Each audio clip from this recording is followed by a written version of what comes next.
Hello students, कैसे हो? Good morning. I am Yogesh sir. Today's I will teach atomic mass and molecular mass. Friends, के पिछले video में हमने आपको पढ़ा रखा है what is the atoms and molecules, और यहाँ पर बात करेंगे आज हम एटॉमिक मास और मॉलिक्यूलर मास की। क्लियर? तो देखो बेटा, क्या होता है एटॉमिक मास। बेटा देखिए, जो केमिस्ट्री है, रसायन विज्ञान है हमारी, उसमें से किसी भी एटम्स के द्रव्यमान को मापने के लिए एक मानक बनाया गया है। क्लियर? एक मानक बनाया गया है। वो मानक किसके आधार पर चलता है? देखिए बेटा, कार्बन C12 एक मानक बनाया गया है। कार्बन C12 के अकॉर्डिंग जितने भी परमाणु होते हैं उनका द्रव्यमान इसके अकॉर्डिंग, इसके सापेक्ष में फाइंड करना होता है, ज्ञात किया गया है। अब देखिए बेटा, कार्बन है तो कार्बन के आइसोटोप्स 3 आइसोटोप्स होते हैं कार्बन बेटा। C12 है, C6H13, C6H14, ये बेटा इसके आइसोटोप्स होते हैं। और बेटा इन आइसोटोप्स में कार्बन 6-14-12 को ही क्यों यूज किया गया है? इसके अलावा यहाँ पर C6 है, 12, 13 और C6-14 है, इनका यूज क्यों नहीं किया गया है? बेटा सबसे बड़ी बात ये होती है, इनका यूज क्यों किया गया है, अदर का यूज क्यों नहीं किया गया है।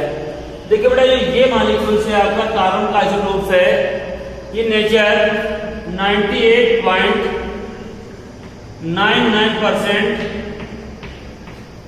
पाया जाता है। यहाँ पर नेचर में कितना 98.99% नेचर में प्रेजेंट होता है, एंड जो अदर आइसोटोप्स हैं तो बहुत ही लेस अमाउंट में प्रेजेंट होते हैं। आप समझ सकते हैं 98.99 मतलब 99% है, तो 1% में बाकी आइसोटोप्स प्रेजेंट होते हैं। इसलिए बेटा जो कार्बन है उसका जो मापन है, कार्बन के कह सकते हो कोई भी एटम्स है उसका जो मापन है, द्रव्यमान को हम फाइंड करते हैं, मापन करते हैं, तो वहां पर कार्बन 12 जिसका मास होता है कार्बन का 12 होता है, उसका यूज किया जाता है। क्लियर बेटा? अब देखिए बात करते हैं यहाँ पर बेटा, जब हमने बताया कि इसके कार्बन के सापेक्ष इसका मेजरिंग होती है तो कैलकुलेट किया जाता है। All the items are their masses with the reference to C12 carbon 12, इसके रेफरेंस में किसी भी एटम्स का मास कैलकुलेट करना होता है। क्लियर बेटा? अब देखिए बेटा, यहाँ पे डेफिनेशन आती है इसकी। डेफिनेशन किसकी आती है बेटा? Atomic mass. What is the atomic mass? क्या होता है एटॉमिक मास, उसकी बात करें अगर हम, तो बेटा क्या होता है, किसी तत्व का परमाणु द्रव्यमान वह संख्या है, दोस्त नंबर इन एटॉमिक मासेस, वह नंबर है जो यह दर्शाता है, यह प्रदर्शित करता है कि उस तत्व का एक परमाणु C12, एक परमाणु C12 के एक परमाणु के द्रव्यमान के 1/12वें भाग 1/12, 1/12वें भाग से कितना गुना भारी है। आई रिपीट, किसी तत्व का परमाणु द्रव्यमान वह संख्या है जो यह प्रदर्शित करता है कि उस तत्व का एक परमाणु C12 के एक परमाणु के द्रव्यमान के 1/12वें भाग से कितना भारी होता है। इंग्लिश मीडियम बच्चों देखिए, atomic masses of all elements in the number which express that an atom is how many times heavier than 1/12 part of mass of 1 C12 atoms. तो बेटा जो C12 एटम है, कार्बन है, उसके मास से 1/12वें भाग से कितना ज्यादा भारी होता है, ये डेफिनेशन होती है एटॉमिक मास की। क्लियर बेटा? अब देखिए बेटा, इसमें से एटॉमिक मास मींस परमाणु द्रव्यमान, बेटा इसका हम फॉर्मूला लिखे यहां पर, परमाणु द्रव्यमान।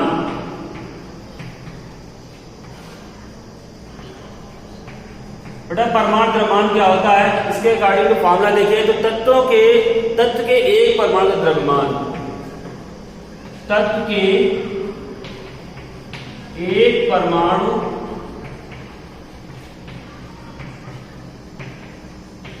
का द्रव्यमान अपान C6H12 612 के 1/12 के एक परमाणु का द्रव्यमान, एक परमाणु का द्रव्यमान, ये होता है बेटा परमाणु द्रव्यमान होता है, एटॉमिक मास होता है। क्लियर बच्चों? बेटा एटॉमिक मास द्रव्यमान तत्व के एक परमाणु द्रव्यमान अपान C12 के 1/12 के एक परमाणु का द्रव्यमान इक्वल होता है आपका परमाणु द्रव्यमान होता है। क्लियर हुआ? डेफिनेशन क्लियर हुई इसकी, इसका फॉर्मूला क्लियर हुआ। क्लियर बेटा? अब देखिए बेटा इसमें से देखिए बेटा ग्राम परमाणु द्रव्यमान उसी बोलते बेटा gram atoms and gram atomic mass, इसकी बात करते हैं हम।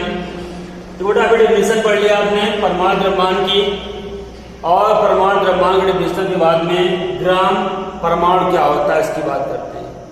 तो बेटा इसकी डेफिनेशन क्या होता है, इसमें से किसी तत्व के 6.02223 इंटू 10⁻23, किसी तत्व के 6.023 इंटू 10⁻23 परमाणु उसके 1 ग्राम परमाणु को प्रदर्शित करते हैं।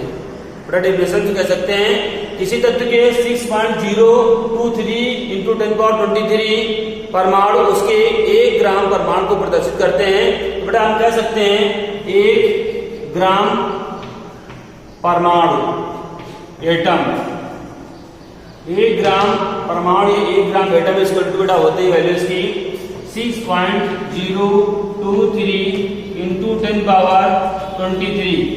बेटा ये वैल्यू रखी गई है कि यहाँ पर 1 ग्राम परमाणु एटम इक्वल टू 6.023 इंटू 10⁻23 ये वैल्यू रखी गई है। बेटा यहाँ पर इसको बोल सकते हैं एटम इक्वल टू 6.023 इंटू 10⁻23। बेटा ये इसकी वैल्यू होती है, ये वैल्यू किसकी इक्वल होती है, equal to Avogadro number, गाड्रोस number.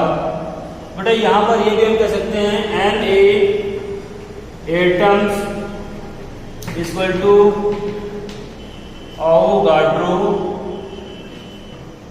गाड्रोस number, ये बेटा होता है यहाँ पर। तो 1 gram atom equal to 6.023 into 10⁻23 is the gram atoms या ग्राम परमाणु होता है बेटा। क्लियर हुई बातें ना? अब बेटा नेक्स्ट बात करते हैं यहाँ पर ग्राम परमाणु द्रव्यमान क्या होता है। ग्राम परमाणु द्रव्यमान, बेटा ग्राम परमाणु द्रव्यमान क्या होता है इसकी बात करते हैं। इसको रब कर लूं, चलिए ठीक दिखा दीजिए। देखिए बेटा इसमें डिफिनेशन क्या उसकी होती है, ग्राम परमाणु द्रव्यमान में किसी तत्व के 1 ग्राम या Na बोल सकते हैं, Na 1 ग्राम मतलब इसको 1 ग्राम परमाणु या Na एटम्स, किसी तत्व के 1 ग्राम परमाणुओं बोला है तो यहाँ पर 6.023 इंटू 10⁻23। ठीक है, किसी तत्व के 1 ग्राम परमाणुओं का द्रव्यमान, वो भी ग्राम में होना चाहिए, द्रव्यमान ग्राम में उस तत्व के 1 ग्राम द्रव्यमान को प्रदर्शित करता है। डेफिनेशन कह सकते हैं किसी तत्व के 1 ग्राम परमाणुओं का द्रव्यमान उस तत्व के ग्राम परमाणु को प्रदर्शित करता है। 1 ग्राम किसी तत्व के 1 ग्राम परमाणु का द्रव्यमान उस तत्व के ग्राम परमाणु द्रव्यमान को प्रदर्शित करता है। बेटा ये देखिए यहाँ पर क्या हो जाएगा फॉर्मूला में इसका 1 ग्राम परमाणु इक्वल टू, ठीक है 1 ग्राम परमाणु इक्वल टू हो जाएगा यहाँ पर Na एटम्स हो जाएगा और इक्वल टू ये आपकी आवोगाड्रो नंबर तो है ही। इसके रिगार्डिंग यहाँ पर बेटा देखिए यहाँ पे कह सकते हैं 1 gram atom equal to Na atoms. Na capital है बेटा Na atoms equal to 6.023 into 10 power 23। ठीक है, ये तो हो गए एटम्स, इतने एटम्स हो गए बेटा। ठीक है, और यहां पर बेटा ग्राम एटॉमिक मास, तो ग्राम एटॉमिक मास फाइंड करें।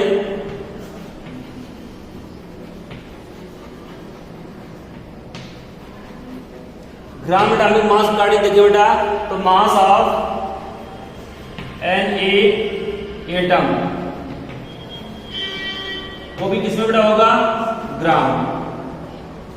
ठीक है, mass of Na gram atom बेटा किसमें, in the gram, and equal to gram atomic mass, gram atomic mass. Clear बेटा, तो gram atomic mass equal to mass of Na atoms in gram.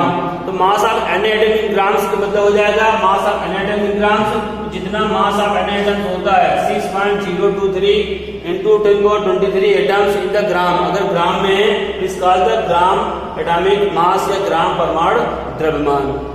Clear बेटा, इसका बेटा हम न्यूमेरिकल्स देखेंगे, वहां से समझेंगे हम ग्राम एटम्स से नंबर ऑफ एटम्स किस तरह से फाइंड कर सकते हैं। क्लियर, यहाँ पर क्वेश्चन है calculate the number of atoms and number of 12 gram in C6H12। कह सकते हैं 12 ग्राम C6H12 में ग्राम परमाणु तथा परमाणु संख्या ज्ञात कीजिए। अब देखो बेटा, इसमें से हम किस प्रकार से ग्राम परमाणु और परमाणु संख्या फाइंड करते हैं। बेटा अगर यहां पर हम फाइंड करें ग्राम एटम्स, ग्राम एटम मतलब ग्राम परमाणु, ग्राम परमाणु फाइंड करते हैं। ये ग्राम परमाणु बेटा इसका फॉर्मूला होता है मास अपॉन एटॉमिक मास। यहां कर देंगे हम मास अपॉन एटॉमिक मास। बेटा मास कितना यहाँ पर क्वेश्चन में गिवन है, मास कितना 12 मास है, ग्राम कितना दिया गया है 12 ग्राम में से, और एटॉमिक मास जो यहाँ पर कार्बन है, कार्बन एटॉमिक मास हमें पता होना चाहिए और 12 ग्राम। बेटा यहाँ पर हो जाएगा आपका 12 ग्राम है, और एटॉमिक मास कार्बन कितना होता है बेटा 12, तो यहाँ बेटा कितना हो जाएगा 1 एटम। ठीक बेटा, यहाँ कितना हो जाएगा 1 gram atom, 1 gram atom find करना था, 1 ग्राम एटम हो गया। क्लियर, इस तरह से तो इसका फॉर्मूला होता है ग्राम एटम्स या ग्राम परमाणु equal to mass upon atomic mass. Clear बेटा, इसमें से नंबर ऑफ एटम्स फाइंड करने हैं आपको। नंबर ऑफ एटम्स, अब देखो बेटा नंबर ऑफ एटम्स फाइंड करने होते हैं तो उसका फॉर्मूला क्या होता है, नंबर ऑफ 1 ग्राम एटम्स। पहले हम यहां पर लिखेंगे नंबर ऑफ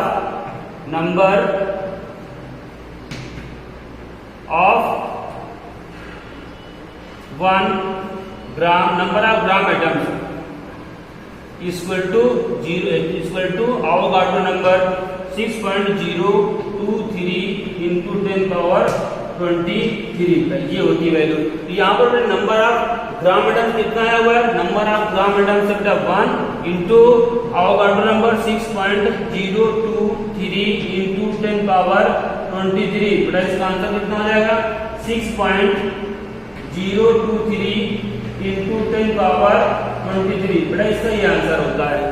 ठीक है, कितने नंबर ऑफ एटम्स है, कितने नंबर ऑफ एटम्स, तो 1 ग्राम में बेटा नंबर ऑफ एटम्स कितने होंगे 6.023 into 10 पावर 23। ये बेटा होगा, इससे नंबर ऑफ एटम्स हो गए। तो आपको फाइंड करना था ग्राम एटम्स, कितना ग्राम एटम्स हुआ, mass upon atomic mass equal to 12.2 equal to 1 gram atoms. Number of gram atoms find करना था, number of gram atoms find करने, number of gram atoms into 6 point Avogadro number बोल सकते हैं 6.023 into 10 power 23। Clear, अब देखिए यहाँ पर जो नंबर ऑफ ग्राम एटम्स कितना बेटा 1 था, इंटू 6.023 into 10 पावर 23 होगा, मल्टीप्लाई करेंगे इसमें से आ जाएगा 6.023 into 10 पावर 23। तो ये बेटा इसका कैलकुलेशन था। क्लियर हुआ बेटा, समझ में आया बेटा, इस तरह से इसको सॉल्व करते हैं। नेक्स्ट बेटा बात करेंगे अब यहाँ पर मॉलिक्यूलर मास की। अभी आपने पढ़ रखा है एटॉमिक मास, अब पढ़ेंगे हम यहाँ पर मॉलिक्यूलर मास पढ़ेंगे बेटा। क्लियर बच्चों? हम पढ़ाएंगे आपको आणविक द्रव्यमान, the molecular mass. What is the molecular mass? जैसा मैंने बताया कि किसी भी केमिस्ट्री में, रसायन विज्ञान में किसी भी एटम्स का द्रव्यमान फाइंड करने के लिए लिया गया है आपको आइसोटोप लिया गया C612 कार्बन लिया गया है। इसी कार्बन के अकॉर्डिंग हम किसी भी एटम्स का आणविक द्रव्यमान या मॉलिक्यूलर मास फाइंड कर सकते हैं। क्लियर? बड़ा अकॉर्डिंग डिफिनेशन क्या होती है इसकी अकॉर्डिंग? किसी अणु का आणविक द्रव्यमान वह संख्या है जो यह प्रदर्शित करती है कि यौगिक का एक अणु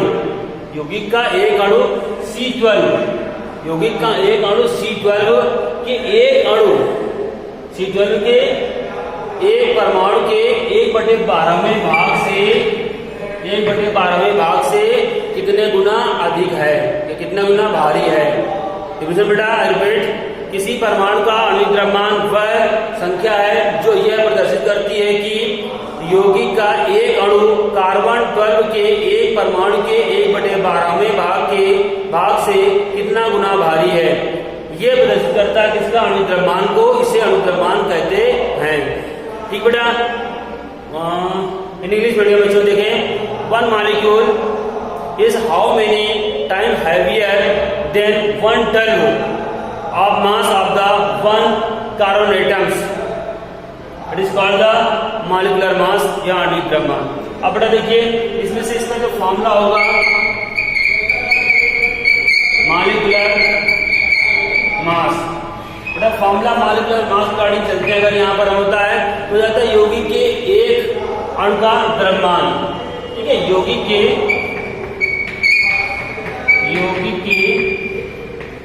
एक अणु का द्रव्यमान, molecular mass of the compounds, यौगिक के एक अणु का द्रव्यमान अपान 1/12 C12 के एक परमाणु द्रव्यमान, एक परमाणु का द्रव्यमान, एक परमाणु का द्रव्यमान। यौगिक के एक अणु का द्रव्यमान अपान 1/12 C12 के एक परमाणु का द्रव्यमान। ये किसके इक्वल होता है बेटा? ये होता है आपका मॉलिक्यूलर मास के इक्वल होता है। क्लियर हो बेटा? किसके इक्वल होता है? Molecular mass. डिफिनेशन साधारण डिफिनेशन इसकी है, one molecules is how many times heavier than 1/12 of mass of one carbon atoms. Carbon atom means carbon 12 वाले एटम से लेंगे ये। क्लियर? इसमें से डिफिनेशन इसकी रिपीट कर दो एक बार फिर। इसमें किसी अणु का आणविक द्रव्यमान वह संख्या है जो यह प्रदर्शित करता है कि यौगिक का एक अणु C12 के एक परमाणु के 1/12वें भाग से कितना गुना भारी है।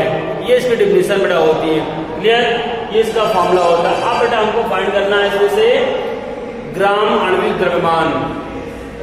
ठीक है बेटा? इसमें से ग्राम अणु द्रव्यमान की बात करें अगर यहाँ पर, ग्राम अणु द्रव्यमान में डिफिनेशन होती है आपकी, किसी यौगिक के 6.023 × 10⁻23 अणु उसके 1 ग्राम अणु को प्रदर्शित करते हैं। ठीक है? किसी यौगिक में 6.023 × 10⁻23 अणु उसके 1 ग्राम अणु को प्रदर्शित करते हैं तथा 1 ग्राम अणु यौगिक का द्रव्यमान उसके ग्राम अणुभार को प्रदर्शित करता है। ये बड़ा क्लियर डिफिनेशन इसको लिख सकते हैं आप अच्छे से। ठीक है? तो किसी यौगिक में 6.023 × 10⁻23 अणु उसके 1 ग्राम अणु को प्रदर्शित करते हैं और 1 ग्राम अणु यौगिक का द्रव्यमान उसके ग्राम अणुभार को प्रदर्शित करता है। ये इसकी डिफिनेशन होती है। यहाँ बोल सकते हैं बेटा 1 मोल, बेटा 1 मोल इक्वल टू हो जाएगा बेटा 1 ग्राम मोल। इसको हम बोल सकते हैं 1 मोल इक्वल टू 1 ग्राम मोल। जितना मोल होगा उसी को बोलेंगे 1 ग्राम मोल। इक्वल टू बेटा किसके होता है? इक्वल टू होता है Na अणु। अब बेटा Na अणु क्या होता है? ये होता है बेटा आवोगाड्रो नंबर होती है। तो आवोगाड्रो नंबर कितनी होती है? 6.023 × 10⁻23। ये बेटा होता है इसमें से। ठीक है? है, इतने अणु लिए गए, इतने अणु अवोगाड्रो अणु या मॉलिक्यूल्स लिए गए। यहाँ बेटा 1 mole equal to 1 gram mole equal to 1/1A या Na अणु इक्वल टू 6.023 टू 10 पावर 23 अणु होंगे। अब बेटा यहाँ पर फाइंड करेंगे यहाँ पर Na अणुओं का द्रव्यमान,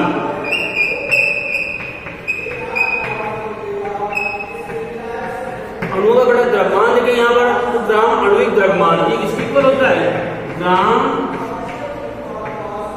आणविक द्रव्यमान बेटा होता है ग्राम आणविक द्रव्यमान। यानी अणुओं का द्रव्यमान इसको तो ग्राम आणविक द्रव्यमान, ग्राम द्रव्यमान मतलब ये और ये मतलब ये, यानी अणुओं का द्रव्यमान। क्लियर बेटा हुआ, ये इसकी डेफिनेशन थी और ग्राम आणविक द्रव्यमान का। इसका न्यूमेरिकल बेटा के साथ देख लेते हैं, तब पूरी चीज क्लियर होगी अच्छे से। ठीक है बेटा, क्वेश्चन यहाँ पर है कैलकुलेट द मास इन ग्राम, ग्राम में कैलकुलेट करना है इसको ऑफ 1/2 मोल ऑफ N2। कितना मोल कितना गिवन बेटा, 1/2 मोल ऑफ N2, N2 दिया गया है उसमें, तो 1/2 मोल है। ठीक है बेटा, इसमें से हमको फाइंड करना मास, यहाँ पर हम फाइंड कर सकते हैं मास इक्वल टू फाइंड करना होता है बेटा हमको यहाँ पर मोल, फॉर्मूला होता है mole into molecular mass, molecular mass means क्या हो जाएगा यहाँ पर बेटा, मोल इनटू अणुभार, मोल इनटू अणुभार बेटा हो जाएगा। मोल कितना गिवन यहाँ पर है, देखिए मोल गिवन इतना 1/2 मोल बेटा, यहाँ पर हम 1/2 मोल करेंगे और इनटू N2 है, N2 की अणु जो है, अणु कौन सा बेटा दिया गया है, मॉलिक्यूल्स N2 दिया गया, लेकिन इसका हमको फाइंड करना है अणुभार, मॉलिक्यूलर मास बेटा। N इक्वल टू होता है आपका 14m, बट यहाँ पर N2 है, N2 equal to 2 into 14 equal to 28 हो जाता है बेटा। ठीक है, तो यहाँ पर रख देंगे 1/2 इंटू 28, इसको कैंसिल आउट करते हैं बेटा, यहाँ जाएगा आपका 14। क्लियर, तो बेटा ये हो जाएगा आपका 14 ग्राम हो जाएगा। ये हो जाएगा आपका मास, कैलकुलेट द मास, मास होगा किसका, N2 का मास हो गया 1/2 मोल से लेकर के। क्लियर बेटा हुआ, ये था आपका, आज पढ़ लिया आपने एटॉमिक मास पढ़ लिया, मॉलिक्यूलर मास पढ़ लिया। क्लियर, एटॉमिक मास के अंदर ग्राम एटम्स पढ़ लिया, ग्राम मास पढ़ लिया आपने, यहाँ पर मॉलिक्यूलर मास पढ़ लिया, उसके एग्जांपल्स के लिए, न्यूमेरिकल्स के लिए बेटा ये टॉपिक आपको क्लियर होता है। नेक्स्ट वीडियो में नेक्स्ट टाइम दूसरा टॉपिक्स लेके आते हैं।